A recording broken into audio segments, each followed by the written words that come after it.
Hello everyone, my name is doctor Imran Khan. So आज हम लोग चैप्टर 2 एंड चैप्टर 3 देखते हैं ऑफ रॉबिन शर्मा की book who will cry when you die. So chapter 2 है every day be kind to a stranger. Alright, so आपको topic से पता चल गया होगा कि बोलना क्या चाहते हैं यहाँ पर ऑथर। तो हर वक्त स्ट्रेंजर से काइंडनेस शो करिए। स्ट्रेंजर कोई भी हो सकता है, कहीं पर भी आपको मिल सकता है। कोई भी जो आपका अननोन है वो आपके लिए स्ट्रेंजर हो गया। राइट। अब जैसे मैं अपने एग्जांपल्स अगर आपके साथ शेयर करूं, तो मेरे लिए स्ट्रेंजर्स बहुत मिल जाते हैं। एक तो सबसे पहले because I run a school, तो मेरे जो इंटरव्यू देने लोग आते हैं वो मेरे लिए स्ट्रेंजर्स हो जाते हैं। बहुत सारे ऐसे लोग होते हैं जो कि जिनमें बहुत सीखने अभी जिनको बहुत कुछ सीखना होता है। तो इसका मतलब ये नहीं होता है कि मैं उनको सीधे सीधे हटा दूं या सीधे सीधे उनको डिस्कार्ड कर दूं, मना कर दूं फालतू सारी चीज़ें। तो वैसे नहीं होता। You that is a stranger person. अगर आप उनके साथ अच्छी तरह से बात करेंगे, मैं ऐसे ही करता हूँ, मैं उनके साथ अच्छी तरह से बात करने की कोशिश करता हूँ और उनको समझाने की कोशिश करता हूँ कि क्या कमियाँ हैं उनमें। तो इस तरीके से मैं उनकी एक हेल्प भी कर रहा हूँ कि उनकी कमियाँ उनको बता के, ताकि वो जब नेक्स्ट टाइम कहीं पर भी जाएँ या मेरे पास खुद आएँ, तो वो हमेशा प्रिपेयर्ड रहें। राइट। तो ऐसे स्ट्रेंजर्स मुझे मिल जाते हैं, प्लस कुछ और लोग भी आते हैं स्कूल में जिनसे बात करके, जिनसे अगर आप ठीक से बात करें तो वो बहुत खुश हो जाते हैं। और फिर स्ट्रेंजर्स आपको जैसे बच्चे, छोटे बच्चे होते हैं, औरतें होती हैं या बूढ़े होते हैं, वो पैसे वगैरह माँगते हैं, तो उनको भी मना नहीं करना चाहिए, मुझे ऐसा लगता है। बिकॉज़ अल्टीमेटली आपको ऊपर वाले को जवाब देना। बहुत सारे लोग बोलते हैं कि उनका गैंग चलता है, उनको पैसे की ज़रूरत नहीं पड़ती है एंड बहुत सारी चीज़ें। बट मुझे ऐसा लगता है अगर आप ऊपर वाले के लिए ऐसी सारी चीज़ें करेंगे, तो आपको ये ध्यान नहीं देना पड़ेगा कि कौन किस नीयत से आपसे पैसे माँग रहा है। राइट। सो इस पर्टिकुलर चैप्टर में जो ऑथर है उन्होंने ये सारी चीज़ें एक्सप्लेन करने की कोशिश की है कि हमेशा स्ट्रेंजर से काइंडनेस शो करें। कभी भी आप जा रहे हैं और कोई आपको मिल रहा है, दिख रहा है कोई भी, तो आप स्माइल पास करिए। ज़रूरी नहीं है कि हमेशा एक सड़ा सा मुंह बनाए रखें, हमेशा टेंशन में मुंह बनाए रखें। सोचिए अगर सबको ऐसे टेंशन में मुंह बनाए रखेंगे तो कितनी खराब लगेगा, है ना? और अगर आप सबको स्माइल करते रहेंगे तो कितना अच्छा लगेगा, सब किसी को कितना अच्छा लगेगा, everyone will feel so good. Alright, अब ये हमें सोचना कि यार मेरे एक अकेले स्माइल करने से क्या होगा, ऐसा नहीं होता। स्टार्ट तो करिए, हो सकता है दूसरा आपको देख के स्माइल करने लगे। राइट। तो ऐसे स्ट्रेंजर की आप दरअसल एक हेल्प ही कर रहे हैं, उसके मेंटल जो भी टेंशन वगैरह है उसको डाउन करके। बहुत बार ऐसा होता है कि कार वगैरह हल्की-सी डैश कर जाती है या हल्का-सा टच कर जाता है, तो उसमें हम लोग बहुत ज़्यादा आग बबूला हो जाते हैं। हालाँकि वो स्ट्रेंजर है, ऑलराइट? हल्का-सा अगर माफ़ी माँग ली, अगर आपकी गलती है तो आपने अगर माफ़ी माँग लिया, सॉरी अगर आपने स्माइल करके बोल दिया, तो सामने वाला 100% माफ़ कर देता है एंड वो खुद भी स्माइल कर कर पास करके चला जाता है। तो ऐसे कोई it is not a big deal. Alright. So मुझे एक जो कोट था यहाँ पर इस बुक में जो उन्होंने लिखा था, ये मुझे बहुत अच्छा लगा था। इसी चैप्टर में था, kindness quite simply is the rent we must pay for the space we occupy on this planet. ये बहुत अमेजिंग कोट मुझे लगा। Kindness is obviously a rent that we must pay for the space we occupy on this particular planet. फिर इसके बाद author ने कुछ बहुत ही बड़ी बड़ी चीज़ें करने को बोला, जो मुझे नहीं लगता कि हम लोग अभी इस पर्टिकुलर टाइम पे कर पाएंगे। उन्होंने बोला कि अगर टोल पे आप किसी दूसरी गाड़ी का टोल दे दीजिए। अब यहाँ पर टोल इतना ज़्यादा है कि आप नहीं चाह नहीं कर मन करेगा करने का तब भी आप नहीं कर पाएंगे। तो ये सारी चीज़ें हैं। फिर उन्होंने अपना कुछ एक स्टोरी बताई थी कि एक लेडी ने उनको उनके इस जेस्चर से उनकी एक बुक भी है, जो रॉबिन शर्मा की एक बुक भी है, the monk who sold his Ferrari. तो उस बुक से इंस्पायर्ड होके उन्होंने आउट ऑफ गुड जेस्चर उन्होंने कुछ उनको गिफ्ट वगैरह दिया था, उससे रिलेटेड उन्होंने कुछ बताया। फिर थर्ड चैप्टर पे आते हैं, मेंटेन योर पर्सपेक्टिव।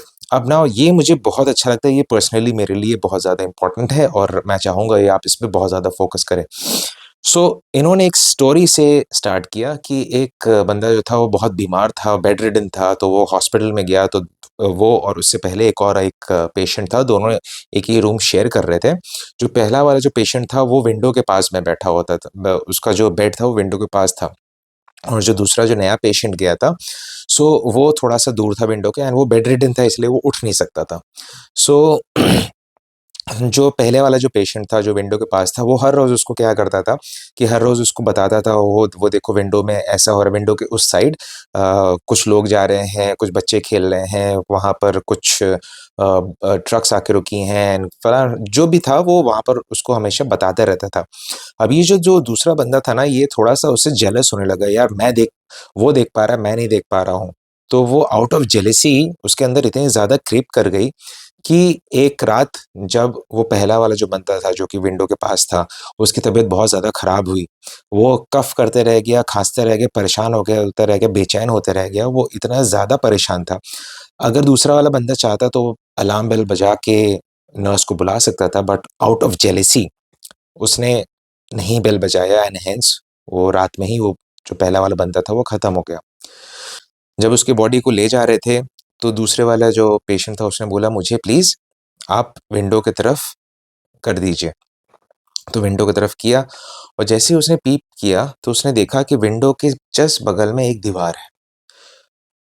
तो वो इतना ज़्यादा शॉक्ड हो गया, तब उसको ख़्याल आया कि यार मुझे खुश करने के लिए वो एक नेगेटिव एनवायरनमेंट को भी मेरे सामने पॉज़िटिवली दिखा रहा था। सिर्फ़ उसको खुश करने के लिए, उसका मन बहलाने के लिए। सो मतलब ये हुआ कि हमेशा एक पॉज़िटिव अप्रोच रखनी चाहिए चीज़ों के लिए, कभी भी नेगेटिव नहीं होना चाहिए चीज़ों के लिए। नेगेटिव चीज़ें अगर आपके साथ हो रही हैं, तो उसमें भी पॉज़िटिव ढूँढने की कोशिश करिए। दुनिया में इतने ज़्यादा दुःख हैं, गम है, परेशानियाँ हैं, अगर आपको पता चलेगा तो आपको अपना गम जो है वो बहुत ज़्यादा कम लगने लगेगा। इस पे एक गाना भी है ना, दुनिया में कितना गम है, मेरा गम कितना कम है। लोगों का गम देख के अब मैं अपना गम ही भूल गया। तो ये बहुत अमेज़िंग है चीज़ और मैं इसको बहुत ज़्यादा पर्सनली ये मेरे लिए बहुत ज़्यादा इम्पोर्टेंट है कि हमेशा एक पॉज़िटिव एस्पेक्ट हर चीज़ में कुछ भी आपके साथ अगर नेगेटिव हो रहा है, ये सोचिए वो आपको सिखा रही है वो चीज़। आपको और ज़्यादा पक्का बना रही है और ज़्यादा आपको प्योर बना रही है वो और ज़्यादा आपको तैयार कर रही है नेक्स्ट बैटल के लिए, जो कि आप ज़रूर जीतेंगे। तो हर चीज़ में एक पॉज़िटिव एस्पेक्ट ढूँढने की कोशिश करिए। तो जो मेंटेन योर पर्सपेक्टिव का मतलब ये होता है to maintain a positive attitude every time. अगर कुछ नेगेटिव भी हो रहा है, उसमें भी हमेशा पॉज़िटिव ढूँढने की कोशिश करिए, राइट? अब जैसे कि मैं कुछ आपके सामने एग्ज़ाम्पल एक तो ये बहुत बड़ा एग्ज़ाम्पल था ये जो स्टोरी थी, ये बहुत इम्पोर्टेंट एग्ज़ाम्पल था। अ, मैं अपना एक एग्ज़ाम्पल शेयर करता हूँ कि when I was working in one of the schools तो फिर ये हुआ कि कुछ चीज़ें मैं अपने लास्ट स्कूल में जब मैं वर्क कर रहा था तो कुछ चीज़ें टर्न आउट नहीं हो पा रही थी ठीक से मेरे और स्कूल के बीच में कुछ ठीक से चीज़ें नहीं हो पा रही थी। सो ये मुझे ऐसा लगा कि क्या गलती हो रही है? मेरी तरफ से गलती हो रही है या स्कूल की तरफ से गलती हो रही है? तो ये सारी चीज़ें मेरे दिमाग में टर्मॉइल चल रहा था और फिर उसी वक़्त दिमाग में क्लिक किया कि why not start your own school?